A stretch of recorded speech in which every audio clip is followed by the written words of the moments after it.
Day Columbia time now was 8:42, and just yesterday, more than 300,000 South Carolinians voted in the special Republican primary to find someone to replace the late Senator Lindsey Graham. So voting has always been a bedrock of our democracy, and local leaders are making sure everyone is performing their civic duty. Joining me now is Ovita Glover, president of the Columbia NAACP branch. Ms. Glover, thank you so much for being here. Thank you for having me. Good morning. Yes, absolutely. Good morning. You know, fresh off the heels of the primary yesterday, many people engaging in their civic duty.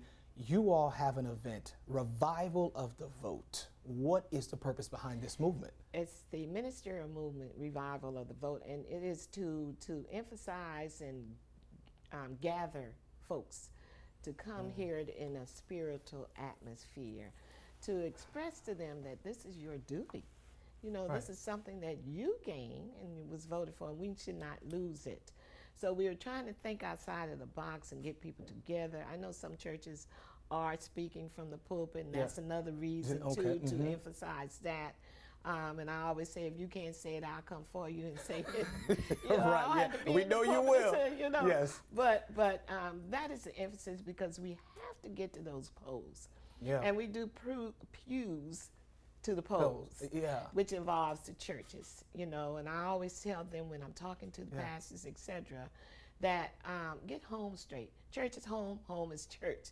Get that straight first, and then we can go out and knock on doors and try to get you to do what you're supposed to be doing. Absolutely. You know? And you know, the church has always been in the forefront when it comes to voting during the civil rights movement. As you know, Zion Baptist Church here in Columbia was a major center for gathering, for people to galvanize and to do that. And so it's fitting that you all are having this movement.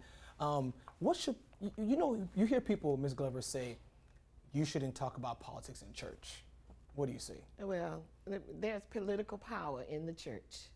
Okay, so where are the other place to talk about? That's where people are. They need to hear. You know, you don't necessarily say have to vote for Ovita Glover, but you can say that she is running for, or the position she's running for, and explain the position. So when people think about it, they can say, okay, Ovita fits that, or Jane fits that. Let me see which one. You know, not necessarily calling names, but explaining what the position is on. It's educating. Yeah, absolutely. That makes, and what better place than the church, because you have a major audience with so many people, and excuse me, congregation rather, there. So you all are having an event this Friday. Tell us about it. Friday the 14th will be held, the Revival of the Vote. Okay, 2026. Exactly. You know, will be held at Martin Luther King Park, 2300 Green Street, to mention some of the people that are helping to sponsor it. Of course, the City of Columbia is.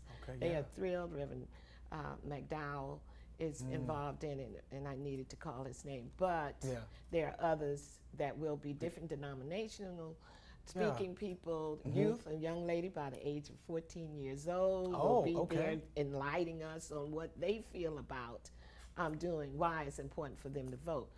Vendors, etc., will also be there. So, and so this is happening again, folks. We want to put up that information for you, the full screen. It's on this Friday at Martin Luther King Park. We're talking about on Green Street from 5 p.m. to 9 p.m. And like you mentioned, Ms. Glover, it's to get educated. It's not to tell people who to vote for, but to let them know this is your civic duty. We want to engage them, educate them, empower them, and get them to think about early voting. You know, it's the 5 E's of voting. There it is.